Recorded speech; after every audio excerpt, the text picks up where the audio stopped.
안녕하십니까. 감사스마일입니다. 2022년 6월 7일 화요일 아침 방송 즐겁게 한번 해보겠습니다. 어제가 연휴 마지막 날이어서 꼭 오늘이 월요일 같네요. 오늘의 좋은 글은 성공하기를 원하는가? 그렇다면 이미 개척해 놓은 성공의 길이 아니라 그 누구도 가지 않는 새로운 길을 개척해야만 한다. 로드 파머스턴. 여기서 제가 1,000원을 드리면 이미 개척해 놓은 성공의 길이 있다고 하면 남들 이미 개척해 놓은 사람들 벤치마킹을 그 사람을 갖다 좀 따라서 그대로 해보는 것도 하나의 방법이 될 수 있다라는 말씀을 드리면서 오늘 방송 시작하겠습니다. 오늘 방송할 주제는 한경 비즈니스의 아기곰님의 칼럼을 가지고 한번 이야기 드려볼 수 있도록 하겠습니다. 감사스마일의 그 부동산 인사이트를 키워준 분 중에 한 분이신데 아기곰님께서 유일하게 칼럼을 한경 비즈니스 쪽으로만 칼럼을 갖다 쓰신다고 제가 들었습니다.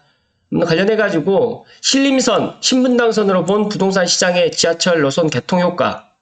감사스마일도 이 지하철 노선이 개통을 하면서 여러 가지로 또 제 나름대로 또 생각을 또 정립하고 있는데 올해 서울에 이렇게 신림선과 신분당선이 연장이 또 돼서 많은 것들이 또 변화가 있지 않을까 그렇게 또 생각을 하고 있는데 마침 아기곰님께서 좋은 칼럼을 써주셨습니다. 한번 살펴보겠습니다. 지역 균형 아닌 수익성 위에 만든 신림선 그리고 경기 남부에서 강남 북 이동 용이하게 만든 신분당선 연장 관련해가지고 지금 보시는 게 서울 관악구와 여의도를 연결하는 신림선 사진인데요. 신림선 색강역 사진입니다. 신림선 색강역이 9호선과 또 환승이 되다 보니까 상당히 파급 효과가 크고요. 신문 기사를 좀 살펴보면 인기 없던 기존 경전철과 다른 신림선. 경전철 같은 경우에는 중전철 대비 그동안 큰 인기가 없었고요. 2012년 7월에 개통된 의정부 경전철이라든지 2013년 4월에 개통된 용인 경전철, 다들 알고 계시겠지만 에버라인 경전철이 있었는데 적자 누적으로 해가지고 정상 운영에 어려움을 겪었고 부정적으로 인식되고 있었는데 또 한편 2017년 9월에 개통된 우이 신설선도 큰 주목을 받지 못했습니다. 이들 기존 경전철 노선이 수익성보다 주로 교통 소외 지역을 위해서 지역 균형 발전 차원의 개통 목표였기 때문에 그랬는데 반면에 신림선 같은 경우에는 수익성을 노리는 최초의 경전철입니다. 한국 3대 업무지구 중 하나인 여의도로 환승 없이 곧바로 연결되는 노선이기 때문에 이 부분에 있어서 상당히 메리트가 상당히 좋고요. 더 나아가서 일자리가 상당히 많이 있다라는 큰 메리트가 있습니다. 그래서 신림선이 이제 다니는 그 지역에서 우이 신설선이라든지 또 의정부에 있는 경전철이라든지 에버나인 같은 경우가 좀 많이 다르다라는 말씀을 좀 하셨는데 관악구 같은 경우에는 23.1%, 경유하는 동작구는 26.8%인데 반면에 이제 업무 중심지에 도착하는 영등포구 같은 경우에는 거의 101.6%나 돼서 영등포에 사는 사람이 아기부터 노인까지 1,000명이라고 가정했을 때 영등포구에서 일하는 직장인이 1,016명이라는 뜻입니다. 그래서 일자리 대비 거주자가 부족해서 다른 지역의 사람이 영등포로 출퇴근하는 경우가 많다는 얘기입니다. 관련해가지고 여의도 업무 중심지로 접근성이 좋아진 것뿐만 아니라 신림역, 보라매역, 색강역에서 환승해서 강남으로 쉽고 빠르게 출근할 수가 있기 때문에 상당히 파급력이 좋은 노선이다라는 말씀을 드렸고요. 더 나아가서 대방역을 또 이용하게 되면 강북 지역으로 1호선을 갖다가 이용을 해서 접근성도 상당히 많이 좋아지기 때문에 관련해가지고 신림선이 앞으로 많이 파급력이 좋은 노선이 될 것이다라고 이제 전망을 하셨고요. 기존의 경전철 같은 경우에 1량에서 2량으로 편성됐는데 신림선은 지금 3량으로 구성됐고요. 몇 년 전까지 지하철 9호선이 4량으로 구성되어 있던 것과 비교하면 중전철급의 교통수요가 있는 지역으로 볼 수 있다라고 이야기를 했는데 제가 여기서 이제 서부선하고 고양선을 갖다 조금 이야기를 드리면 고양선이 지금 3량으로 지금 준비가 되어 있고 서부선 같은 경우에는 아직까지 제가 정확하게 모르는데 아무튼 3량에서 4량으로 지금 되어 있는데 제가 생각했을 때 서부선이라든지 고양선도 최소 3량 이상으로 편성이 돼야 되지 않을까 저는 그렇게 예상을 하는데 앞으로 창릉이 또 들어온다라고 가정했을 때 4량으로 편성을 하는 것도 하나의 방법이고 더 나아가서 서부선과 또 직결로 연결을 했으면 하는 게 제 바람입니다. 그렇다고 하면 신림선의 교통 개선 효과는 어떠할까? 신림선의 출발지인 관악산역에서 종점인 색강역까지 전철로 이동하면 17분이 걸리는데 같은 구간을 관악산역 인근 버스 정류장에서 색강역 인근 버스 정류장까지 만약에 다닌다고 하면 40분 이상이 걸립니다. 그렇기 때문에 전철로 이동하는 것이 버스 이동 시간보다 절반 이상이 절약되고요.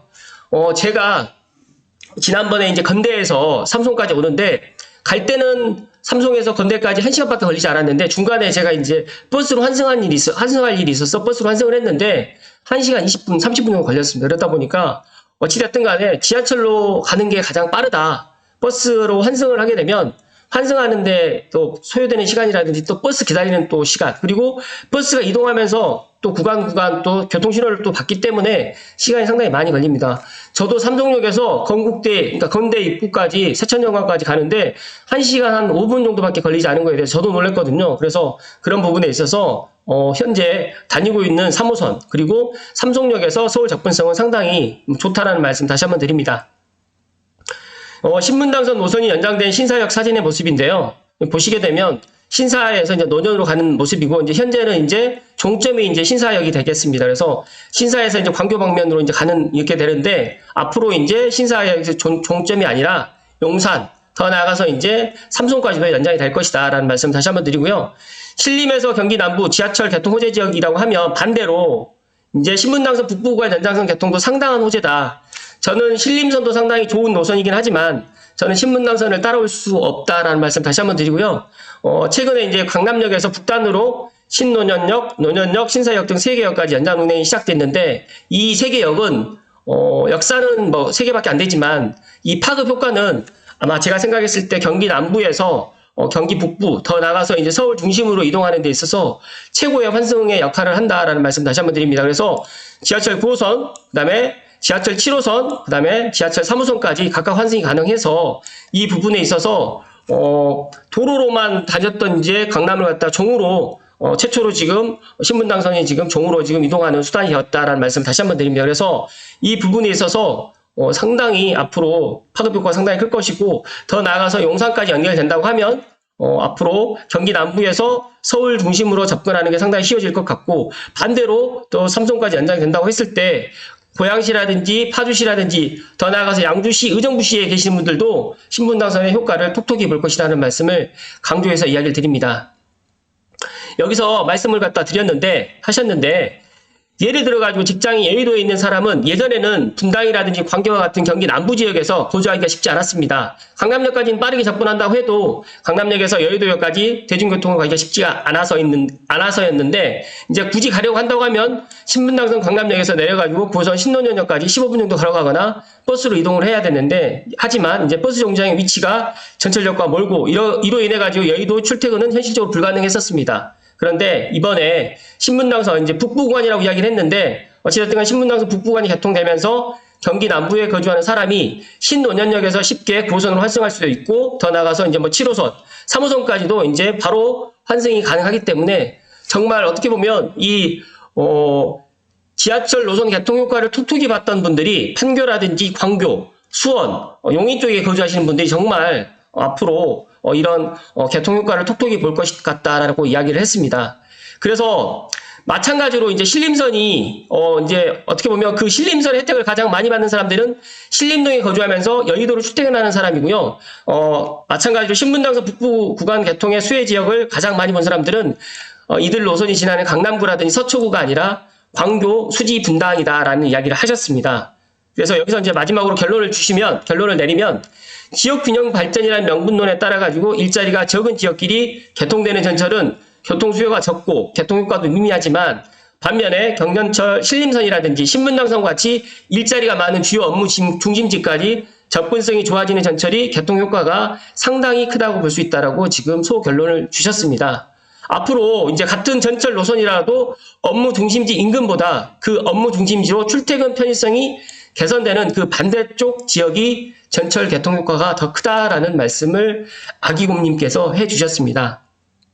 여기서 감사 스마일이 소결론을 갖다가 내리고 또 제가 오늘 또 준비한 이야기가 하나 더 있는데 그 말씀드리고 오늘 방송 이야기 마칠 수 있도록 하겠습니다. 잠시만요.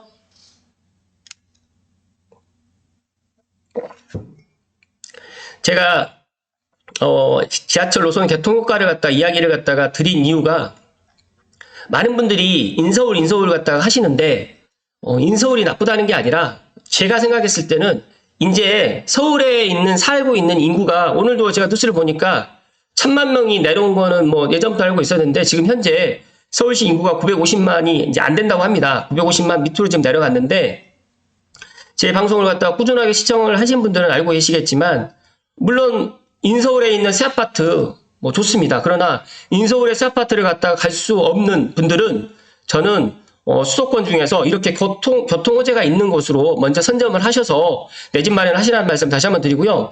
제가 신분당선의 이런 효과에 대해서 그리고 신림선에 대해서 이런 교통 효과가 됐을 때 일자리가 많은 주요 업무 중심지까지 접근성이 좋아지는 전철이 앞으로 이제 이게 상당히 이제 그런 파급 효과가 상당히 크다라고 지금 이야기를 갖다 하셨는데 여기에 플러스 제 생각을 조금 더 덧붙인다고 하면 마찬가지입니다. GTX-A가 이제 개통이 아직 전인데 GTX-A가 개통이 된다고 하면 서울역이라든지 삼성역이라든지 예를 들어서 그 중심에 있는 뭐 연신내역도 물론 좋겠지만 그 외곽에 동탄이라든지 운정이라든지 킨텍스라든지 창흥이라든지 뭐 용인이라든지 수서에 있는 분들이 더 좋은 영향을 갖다 미친다라는 말씀 드립니다. 그래서 제가 GTX A, B, C가 만약에 빨리빨리 이제 뭐 착공이 들어가고 개통이 된다고 하면 정말 서울의 집값은 안정이 될 수밖에 없고 그리고 인서울을 갖다 굳이 안 해도 된다라는 말씀을 좀 강하게 드립니다. 그래서 신분당선의 서북부 연장이 만약에